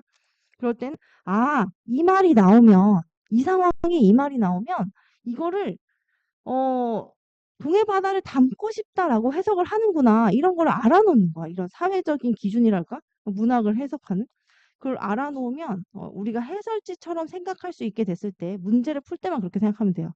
평소에 감상을 자유롭게 하지 말라는 소리가 아니야. 문제를 풀 때, 이 해설지처럼 내가 생각할 수 있다. 이렇게 됐을 때 모든 문제를 다 맞을 수 있습니다. 왜냐하면 출제자랑 똑같이 생각하니까. 그치? 그 다음에 소녀들을 봅시다. 앞에 거를 조금 자세히 봤어요. 소녀들을 보면 이 시는 굉장히 쉽습니다. 철쭉, 산당화, 매화, 모란, 라일락이 다투어 피어나고 있대. 여러 가지 꽃을 열거했어요. 열거했어. 이런 거를 진짜 별거 아닌데 열거법이라고 해. 시에서 쓰는 표현 방법으로. 향그러운 5월 학교 꽃밭 앞에서. 자, 향기롭다라는 뜻인데, 향기로운 거 어디로 냄새 맡아요? 코로. 그래서 후각적 침상이라고 했고, 한때의 소녀들이 한 명이 아니요, 여러 명이서 제잘거리고 깔깔거리는 거야. 사진을 찍고 있대. 쟤네 막 웃으면서 사진 찍고 있구나. 꽃 앞에서. 응? 피어나는 꽃보다 훨씬 더 눈부신, 자기들이 꽃인 줄도 까마득히 모르는 채라고 했어. 여기 나라던가 우리라는 말이 나오지 않아서 화자가 드러나지 않지만 이 화자는 지금 뭘 하고 있어? 꽃밭에서 깔깔거리는 소녀들이 사진 찍는 걸 바라보고 있어. 그래서 이 소녀들을 보고 있구나라는 걸 알 수 있고, 어떤 상황이야? 얘네가 방금 말했다시피 꽃 앞에서 사진 찍고 있는 상황이고, 이 화자는 그 소녀들을 뭐라고 생각해? 꽃보다 더 아름답다. 더 눈부시는 존재다. 이렇게 생각을 하고 있어요. 이렇게 뭔가에 대해서 너네 너무 예뻐. 너네 너무 멋있어. 더 대단해. 이런 태도를 뭐라고 하냐면 예찬적 태도라고 해요. 예찬적 태도. 요 단어를 알아두면 될 것 같아요. 그리고 화자와 소녀들이 어때? 화자가 꽃보다 더 소녀들이 눈부시다라고 생각한다. 요 정도 알아두면 시의 전체를 거의 다 알았다 라고 할 수 있는 간단한 시입니다. 옆에 문제를 간략하게 보자면, 잠깐 이 문제의 전체 구성을 봐봐. 이게 여러분한테 설명을 하기 위해서 이렇게 구성해 놓은 게 아니라 실제 시가 이렇게 나옵니다. 이거는 화자의 상황과 정서, 태도를 파악하기 위해서 주관식으로 구성을 해 놓은 거고, 이걸 파악했다 치면, 이건 아까 내가 앞에 설명한 거라서 시어의 구절의 의미가 어떤지 파악하는 거, 화자의 정서와 태도 파악하는 거, 그 다음에 시어의 의미 파악하는 거, 이렇게 있잖아요. 고등학교 때까지 계속 이것만 나와, 얘들아. 진짜 이것만 나와. 윗글에 대한 설명으로 알맞지 않은 것은 했습니다. 소녀들은 본인들이 꽃이라고 생각합니까? 그건 아니잖아. 이 화자가 본인들이 꽃보다 더 눈부시고 아름다운지 모른다고 얘기를 하죠, 이 화자가. 그래서 이거는 올바른 내용이 아닙니다. 그 다음에 윗글의 화자에 대한 설명으로 가장 알맞은 것은 됐습니다. 자, 애정을 가지고 바라보고 있다. 이거 무슨 태도라고 했는지 생각납니까? 예찬적 태도다라고 이야기했어요. 그래서 나머지는 나무라고 있다. 이거는 나무라고 말하는 거 아니에요. 혼내고 있는 거예요. 자, 5월에 피는 꽃을 소녀들이라고 표현한 게 아니라 진짜 그 앞에서 사진 찍고 있는 소녀들이 있었어. 그리고 소녀들보다 피어나는 꽃이 더 소중하다고 생각하는 거 아니고 반대였고, 소녀들이 자신이 아는 사실을 까마득히 모르고 있음을 비웃고 있지 않아요. 너는 정말 아름답고 빛난다. 이렇게 이 소녀들에 대해서 예찬적 태도를 지니고 있는 거지 비웃고 있지 않아요. 7번. 소녀들은 하자의 학교 꽃밭 앞에서 재깔거리며 사진을 찍고 있는 소녀들을 바라보며 피어나는 꽃보다 누가 훨씬 더 눈부시다고 생각하고 있어? 소녀들이, 자기들이라고 했는데 그게 소녀들이니까 소녀들이 훨씬 더 눈부시다고 생각하고 있다. 라고 이 시의 내용을 정리할 수 있겠죠. 여러분이 지금 이걸 하면서 뭘 연습해야 되냐면 모르는 시가 나와도 이 정도 내용을 내가 파악할 수 있을까를 알려주는 내용을 바탕으로 연습한다고 생각해야 돼요. 지금 그 다음에 아까 내가 크게는 여기 쓰여져 있는 시어에 담긴 화자의 정서가 긍정적인지 부정적인지만 구분해도 웬만한 시는 다 풀 수 있다고 했지. 예, 졸고 있지 않겠지? 갑자기 그런 걱정이. 자, 이 화자가 놓여있는 시적 상황 이거에 대한 이야기는 앞에 충분히 했는데 되게 고등학교 수능 가르치시는 유명하신 그 선생님들 중에서도 이 시적 상황과 정서만 파악하면 모든 시에 대한 파악은 끝났다라고 많이 말을 합니다. 뭐 시적 상황과 정서만 파악하면 이게 제일 중요하다고 했어요. 요거랑 요거. 화자가 어떤 상황에서 중심 대상에 대해 느끼는 감정, 좋은 감정이면 뭐? 긍정적인 거. 나쁜 감정이면 부정적인 거. 여기서 말하는 긍정적인 거와 부정적인 게 어떤 건지 그 범위를 한번 보면 돼, 범위. 긍정적이라는 게 너무 좋아.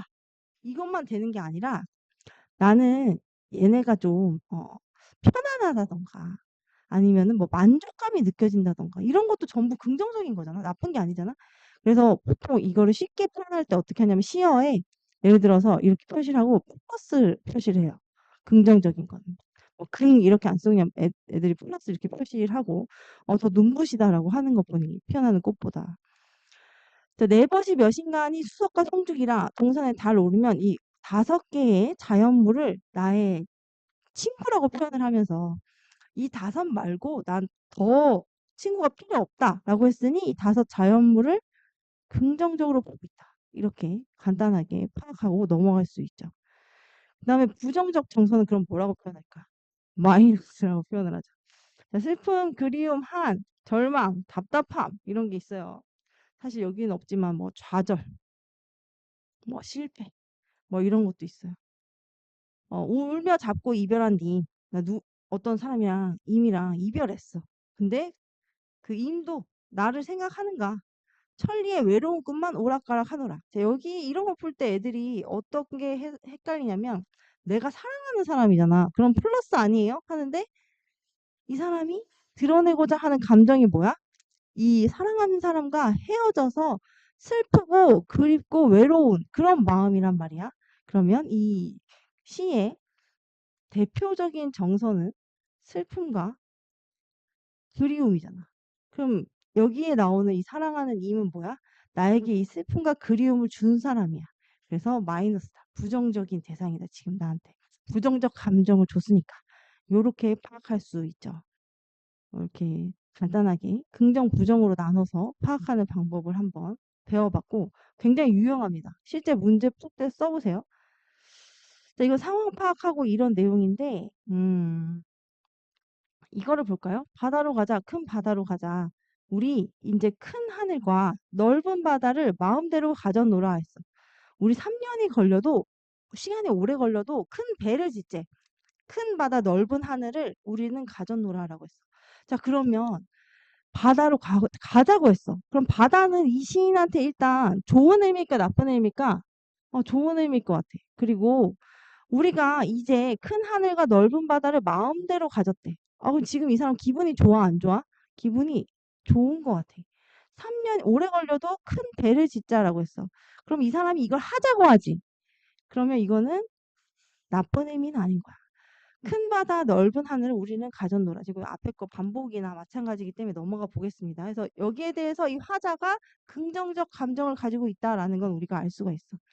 화자는 바다로 가자면서 큰 배를 짓자라고 만들죠. 큰 하늘을 짓자라고 하지 않았어. 큰 배를 짓자 여기에 있으니까. 윗글에서 바다와 하늘에 대한 화자에 다 플러스를 표시했지. 그러니까 긍정적 정서가 드러나 있다라고 하면 됩니다.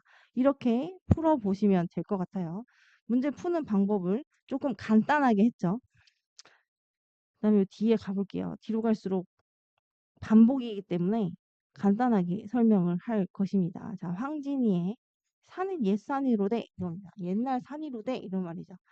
산은 옛산이로되 물은 옛물이 아니로다 했어. 뭐를 긍정적으로 생각하는 건지 좀 헷갈릴 수 있죠. 여기에서는. 네, 뒤에 걸 봅시다. 주야에 흐르니 이건 뭐냐면 밤낮으로 계속 물이 흐르니 여기 고정되어 있는 게 아니잖아. 그러니까 옛물이 있을 수가 없대. 계속 흘러가는 거래. 그럼 산은 뭐야? 산은 변화가 없는 거고 물은 계속 변화하니까 변화무쌍한 거야. 네, 인걸도 자, 특히 뛰어난 재주가 있는 어떤 인재를 말하는 거죠. 인재도 이 물과 같아서 가고 아니 온대. 가면 다시 돌아오지 않는데. 그러면 인재에 대해서 부정적으로 이야기하고 있다는 걸 알 수가 있어. 근데 물과 같다고 했으니 물도 그러면 부정적으로 이야기하고 있어. 이 두 개는 대조적인 정서니까 산에 대해서 긍정적으로 이야기하고 있는 거겠지. 사실 약간의 팁을 주자면 그 우리나라 시조 뭐 가사 아니면 뭐 고전 이런 우리나라의 옛 글들에서 사군자 들어봤죠? 예를 들어 사군자 이게 뭐야? 사시사철 같은 거. 이 좋아하는 거. 이 옛날 사람들이 좋아했던 이런 것들은 변화가 없는 거예요. 없는 것. 변화가 없는 것을 긍정적으로 이야기합니다. 왜? 변화가 없는 것을 무엇이라고 생각하기 때문에 지조가 있다. 있다고 생각해요. 변화무쌍하면 어때? 지조가 없다. 간신이다. 뭐 이런 식으로 생각해요. 자, 우리나라 지금 여긴 나오지 않지만 100%는 아니에요. 8, 90%예요. 8, 90%가 이렇게 생각을 하고 8, 90%가 구름을 나쁘다고 생각합니다. 해를 가리니까. 해는 뭐예요? 우리나라 시조에서 대부분 임금을 뜻해요. 근데 임금을 가려. 그리고 구름은 막 움직이고 많았다가 적었다가 막 변화무쌍하잖아. 그래서 이런 대상을 우리 옛 선조들은 변화무쌍한 건 지조가 없어서 간신이고 나쁘다 이렇게 대부분 생각을 했어요. 그리고 좀 그냥 팁으로 알아놨으면 해서 적어준 거고. 여기서 이 황진이는 물은 별로 좋지 않고 산은 좋은 것이다 라고 이야기를 하고 있습니다. 이 밑에 있는 내용은 내가 쭉 읽으면서 설명했기 때문에 다시 한번 보지 않아도 되고요. 여기에서 조금 확장해서 주제를 설명하면 여기의 주제는 원래 뭐냐면 인생 무상이에요. 인생 무상. 뭐라고? 인생 무상. 인생 무상이 뭐야? 참 인생이 더덥다 뭐 이런 거란 말이야. 응? 왜 인생 무상일까? 산과 물을 이렇게 관찰하면서 사람이 떠나면 돌아오지 않는 걸 말하는 건데 지금 황진이는 어떤 인재를 고용하는 고용주가 아니잖아. 그래서 내가 사랑하는 사람이 떠나면 돌아오지 않는다 이런 뜻이거든. 지금 이 사람의 상황에서는. 그래서 이게 사람한테 비춰봤을 때 이미 떠나서 난 그리운데 돌아오지 않을 거야 하는 어떤 그리움과 인생 무상 이런 거에 대해서 이야기하는 시입니다. 재밌죠? 재미없나요? 네, 재밌던데. 네, 윗글의 화자에 대한 설명으로 가장 알맞지 않은 것은 이랬어요. 문학에는 가장이라는 말이 많이 나와 있다. 그러니까 조금 알맞지 않은 것도 있고 많이 알맞지 않은 것도 있는데 제일 알맞지 않은 걸 찾으라는 거야. 되게 애매하죠. 그래서 나중에 되게 어려운 문학을 가게 되면 막 여기 표시가 어떻게 되냐면 산과 물을 비교하고 있다. 물이 변덕스럽다고 생각하고 있다. 물론 이거 맞지만 문제 풀다 보면 이런 게 나와. 여기 세모가 나와. 그리고 이거는 아닌 게 나와. 그래 이랬을 때 가장 아닌 것은이잖아. 그래서 답을 이걸로 막 고르게 되는 이런 경우가 생겨요. 혼자 풀다 보면. 네, 실제로 그렇습니다. 가장을 괜히 넣은 게 아니에요. 꼭 필요해서 넣은 거예요. 그래서 조금은 아닌데 이게 더한이어서 이게 답이야. 이렇게 해설지에 진짜 나중에 보면 쓰여져 있어요. 상과 물이 반대의 성격을 가졌다고 여기서 말하고 있죠. 그 다음에 여기 시와 의미. 자, 문제 계속 똑같은 거 알겠어요? 이 파트여서 그런 게 아니라고 했어. 시는 계속 이것만 묻는다고. 윗글에 대한 설명으로 가장 알맞은 것은 산은 변하는 존재, 물은 변하지 않는 존재. 이거 두 개 바뀌었어요. 그죠? 인골은 변하지 않는 존재니까 변하는 존재예요. 떠나서 안 온다며. 갔다가 다시 안 온다며. 그리고 물은 옛물이 아닌 이유는 뭐야? 밤낮으로 흐른다. 이걸 뭐라 했어? 주야로 흐른다라고 했으니까 이거는 본문과 같은 내용입니다. 뒤에 있는 풀이가 자세히 되어 있긴 하거든요. 그래서 여러분 나중에 궁금한 게 있으면 한 번 더 찾아보도록 하고 그 다음에 오후가를 보겠습니다. 아까 중간에 잠깐 이 오후가 나왔었죠. 5개 벗 나왔던 거 생각납니까? 아까 예시로 잠깐 나왔었는데 간략하게 내가 설명을 했었어. 이 5개 벗 뭐라고? 물과 돌 그리고 음, 송죽이라고 되어 있어. 소나무와 대나무 그리고 달. 여기는 봐 물이 자연물로서 또 좋은 걸로 되어 있잖아. 그래서 100%라고 할 수는 없어요. 그죠? 100%라고 할 수는 없으나 여기에서 자신의 5명의 좋은 자연물의 친구 그 밖에 더 다른 것도 필요 없는 친구라고 표현을 하고 있죠. 두어라 이 5밖에 또 더하여 무엇하리. 여기에서 우리가 뭘 알 수 있어? 이 사람은 자기가 가진 것에 만족하고 있다라는 거를 알 수가 있습니다. 그래서 이런 걸 뭐라고 해? 자연 친화적이다. 이런 표현을 알아두자. 자연 친화적이고 안분지족이다라고 합니다. 안분지족이 내가 가진 나의 분수에 만족한다. 이런 뜻이야. 나의 분수에 만족한다. 나머지는 아까 다 설명한 내용이어서 어려울 게 사실 하나도 없어요. 나는 지금 이 자연물들과 함께 있는 사실 되게 가난한 상황일 수도 있어. 자연밖에 없으니까. 아무것도 없는데 나는 이 자연이랑 함께 하는 거에 만족해. 대부분 이런 시가 나오면 어디 귀양 당해가지고 유배 당해가지고 바다 근처나 어디 산속에 있으면서 나는 임금님이 날 여기 보냈지만 그래도 난 이 상황에 만족한다. 이런 시가 많아요. 그 다음에 여기 오후가는 화자는 사람이 아닌 자연물인 수석과 송죽 달을 누구라고 벗이라고 칭했죠. 벗도 친구라고 하면서 자연 속 삶에 대한 만족감을 드러낸다. 그러니까 자연 친화적이다라고 할 수가 있죠. 그 다음에 뒤에 볼까요? 아이고.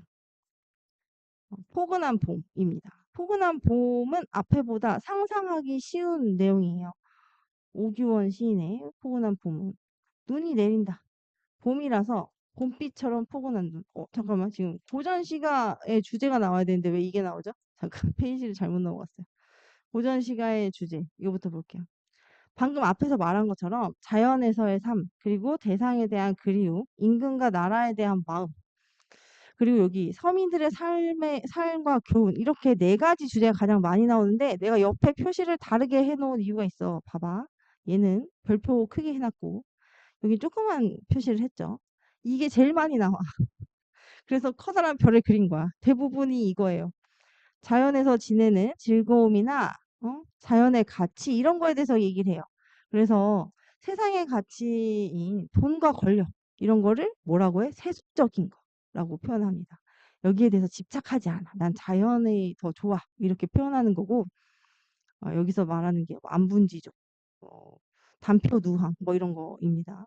그리고 아니면 아까 말한 것처럼 가족이나 고향 아니면 헤어진 임에 대한 그리움을 이야기하는 것. 그리고 대부분 사대부들이 썼기 때문에 이 위에 있는 내용 속에 임금을 향한 충성심은 나는 아직 가지고 있다. 뭐 이런 게 항상 들어가 있는 경우가 많습니다. 그래서 나는 임에 대한 마음이 임이라고 표현되어 있지만 임금에 대한 마음일 경우가 많다는 거고, 이 시에서는 저 산 접동새와 난 처지가 비슷하다.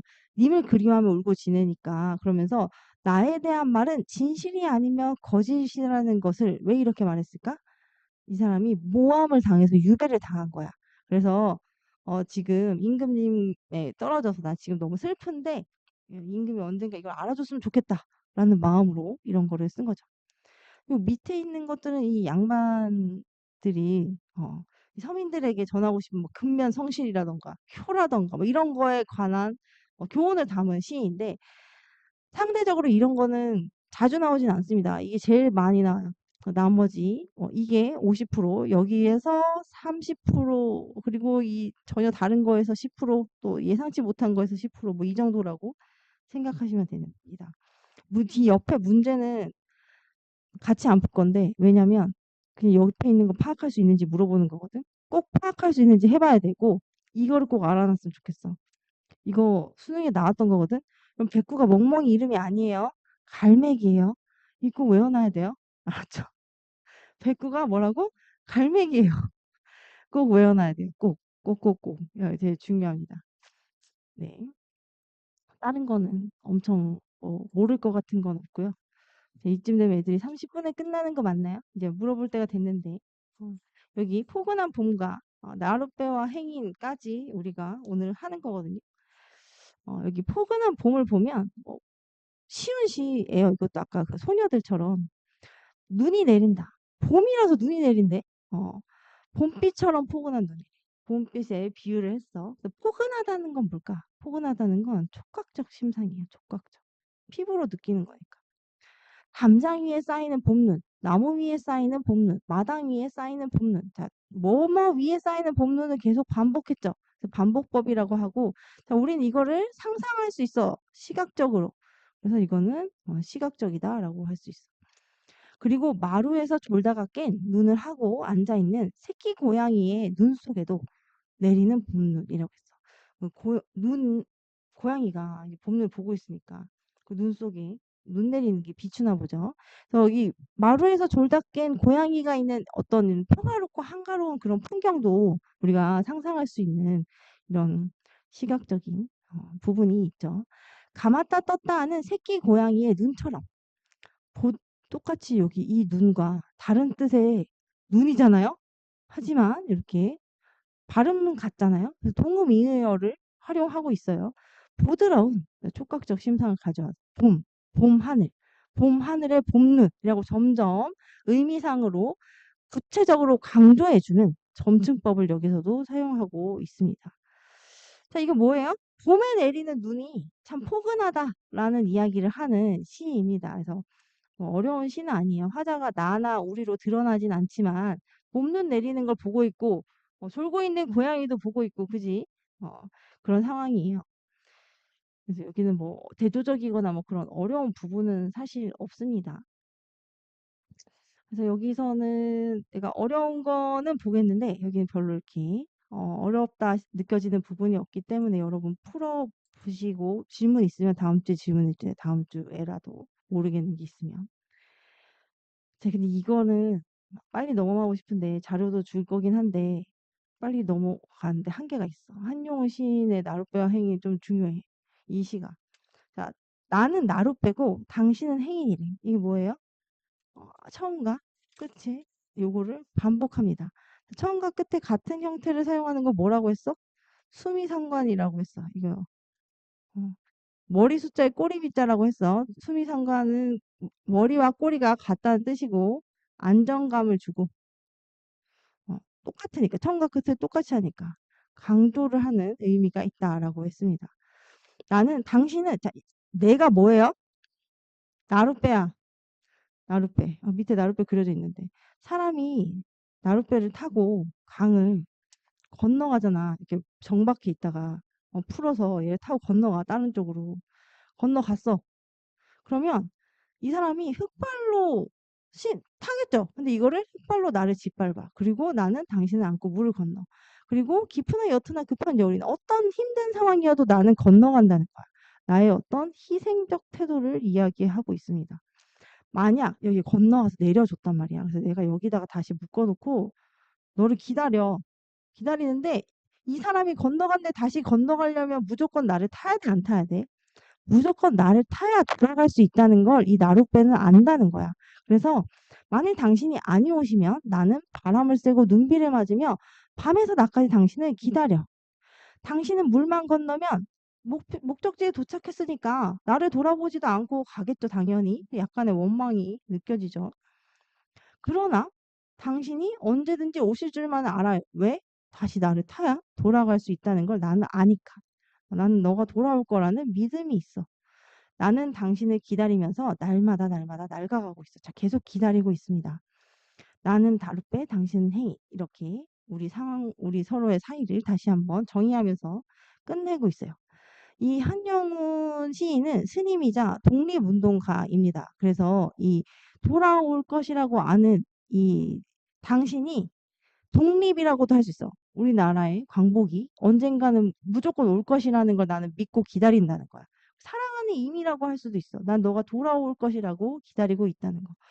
근데 이제 보통은 그 독립과 관련된 상황으로 더 많이 해석을 하죠. 여기서도 이 문제는 넘어가 보겠습니다.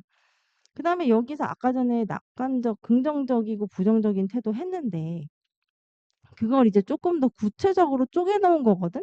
이 단어가 무슨 뜻인지를 여러분 보면 되거든요. 아까 앞에 시들에 있던 거잖아요. 근데 이 중에서 여러분이 제일 헷갈려 하는 거를 얘기해 주자면 나머지는 여러분이 다 긍정적인지 알거든. 근데 이 5번을 긍정적인지 잘 몰라. 내가 내 행동을 돌아보면서 반성하는 태도가 약간 우울해 보인 느낌이 있거든. 그래서 잘 모르는데 이것도 자기 성찰하는 것도 긍정적 태도에 속한다. 왜냐면 내가 나의 모습을 바꿔서 이 상황을 잘 타개해 나가려고 하는 거니까 그거를 알아뒀으면 좋겠고 여기 부정적 태도에 비판적인 거랑 비관적인 거의 차이를 좀 알아야 되는데 비판적인 건 너 이 부분이 잘못됐어 라고 지적하는 거고 비관적인 건 이 상황이 좋아지지 않을 거라고 생각하는 거예요. 부정적인 태도 중에서 이런 삶에 대한 태도나 아니면 어떤 상황에 대한 해석에 있어서 이게 좋아지지 않을 것이다라고 생각하는 거야. 이게 비관적인 거야. 체념적인 건 내가 매일매일 일을 하러 가야 돼. 그래, 하지만 나 열심히 희망을 가지고 살겠어. 이런 건 의지적인 거고 내일도 또 일을 하러 가야 되는구나. 이건 체념적인 거야. 이건 부정적인 태도라고 해. 그래서 여기서 체념적인 게 좀 헷갈릴 수 있다. 이게 부정적이다라는 거 모를 수 있다. 여기서 나머지는 별로 어렵지 않습니다. 요것만 잘 구분하면 될 것 같아서 표시를 해놨고 이 뒤에는 이걸 잘 풀 수 있는지 확인하는 거라서 여러분이 풀면서 확인을 해보면 돼요. 그래서 오늘 여기까지 할 거고요. 문제 풀었는데 나 이거 왜 의지적인지 모르겠어. 이런 거 있으면 꼭 질문해야 됩니다, 여러분. 오늘 고생하셨습니다. 네. 다음 주에 또 잘 풀어서 만나도록 합시다. 다음 주에 푸는 그 스텝 3 있는 거 중에서는 다른 거는 다 내 생각에 그렇게 어렵지 않은데 맨 끝에 있는 김춘수의 꽃 있거든? 김춘수의 꽃? 그거를 좀 잘 시의 내용을 이해하고 왔으면 좋겠어. 나머지는 네, 막 자주 나오는 건 아닙니다. 고생하셨습니다, 여러분. 안녕.